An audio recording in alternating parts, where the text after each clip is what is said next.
November 20th. Public art is important for so many reasons. Seeing things that are made by another person that didn't exist before. It's something that's just inherently human. There's something in us that reminds us of our kind of wonder.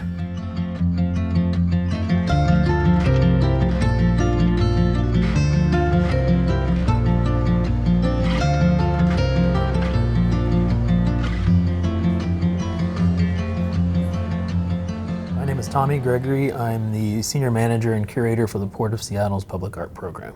I was born in Houston, Texas. I went to undergraduate at the University of Houston. I was really lucky to have a diverse group of art specialists as instructors who would introduce me to public art. One of them, notably, Luis Jimenez, who was infamous for doing the Denver Mustang. I was also his studio assistant in Hondo, New Mexico, and I worked on that infamous Mustang. So that was my intro to knowing that public art could be a job. And that led me to going into grad school for sculpture because I wanted to be a public artist. I was the Houston Airport's first curator. Seattle, graciously brought me over from Houston. I landed in November of 2018, started work the next morning, and haven't stopped since, to be honest.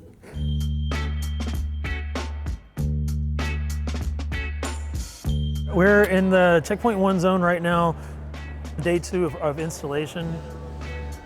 We selected 22 works of art, integrated into a dividing wall, predominantly Pacific Northwest artists, blown glass, sculpted steel, carved wood, a little something for everybody.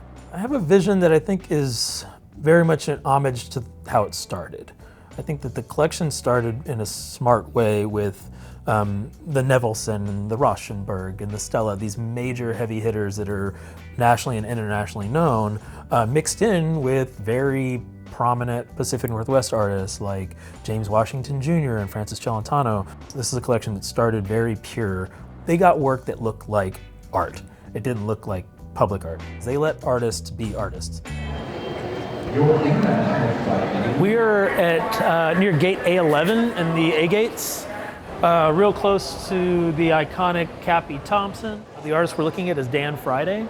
Dan is extremely well known in the Pacific Northwest, a strong indigenous artist who is predominantly a glass blower. This is one of his rare neon pieces. We're walking by a relocated Robert Rauschenberg piece. And then we're coming up on Peter Shelton, who has one of the biggest site-specific installations in the airport's collection. These are bronze and these are resin elements above us. It's somebody who grew up in the Pacific Northwest, John Geis. Infinity Column, and it was commissioned in 1973. So this piece has been lit since the 70s. These shapes are influenced by the mountains of the Pacific Northwest. York Factory A from 1972 by Frank Stella. It's noticed worldwide, so that's a statement piece that Seattle's like, look what we put into an airport. I don't think there's another airport in the country that has a Frank Stella painting of that scale hanging prominently on display for all to see. I looked at my job as come in and recognize what was here before and then try to maintain or elevate that.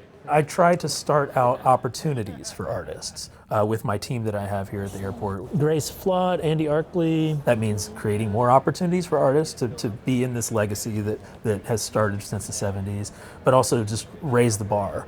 Now, the De La Torres were selected for this restroom. They are the first Chicano artists in the collection. There's hand-blown glass elements. It's called a lenticular. It has 2 images in one, so as you move, it animates the image.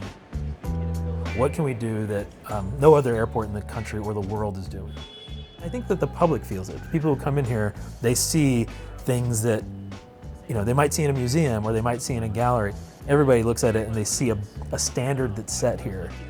We literally are one of the largest airport art programs in the US. We're getting a lot of inquiries from airports around the world and in the US about our art program. There's not an artist I've worked with in my 6.5 years here who hasn't just thrown the kitchen sink of their energy and their ideas at trying to succeed in being a part of this kind of storied collection. And you could always tell when somebody likes it because there's already fingerprints all over it. I feel like I'm a good conduit between the artist that we're contracted with I'm also somebody who has an ongoing and a constant studio practice. I'd say my three favorite mediums right now would be neon, bronze, and then the occasional printmaking. We're very fortunate to have him. He's a very, very high caliber artist. He's not someone we just assign to the program and say, you're responsible for art, but he is a professional artist himself and a wonderful curator for the program. Cutting them all to similar dimension and seeing how they work on a pattern that will eventually be approximately 4 foot in diameter, kind of nurse log. It's a Yale Wolf studio here in Seattle. He's kind enough to let me bend a few things with him. I try to hit all of the studios and all of the open gallery openings.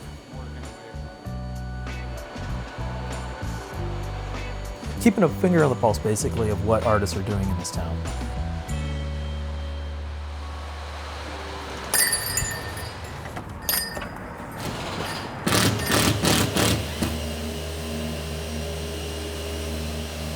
Excited about these shows, 3 in one night, 25 artists from all over Seattle.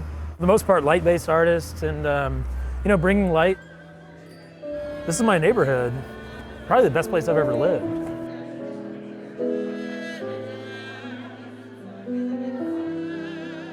There is a vibrant art community here that is, I think it just needs to be brought up a little bit. So I take that as, that's my responsibility in my position, is to get to know the community, to be a part of it. At Bylight, at our community exhibit, it's a show that's curated by Gregory. Is Tommy here? Where's Tommy? Thank you, Tommy. Sorry, everybody, one more thing. If you are down to hit, there's 2 more shows in Columbia City. I want to always represent my position here as somebody who is going to generate opportunities to elevate the local and regional artists. So please join us, follow Guy. Enjoy show. So I work with as many collaborative teams and fabricators just to learn. I can hear you!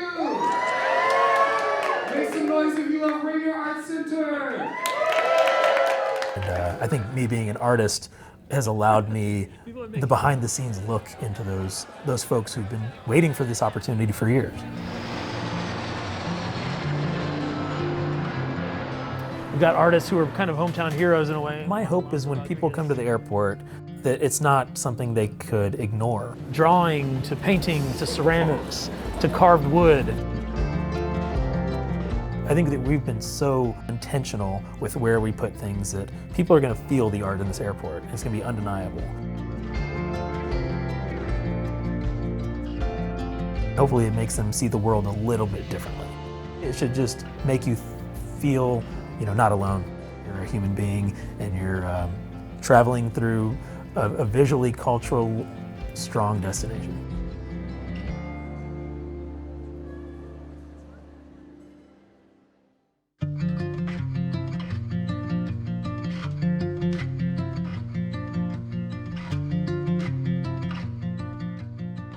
Witness Tommy's curatorial eyes throughout SeaTac Airport and follow his personal art journey at TommyGregory.com.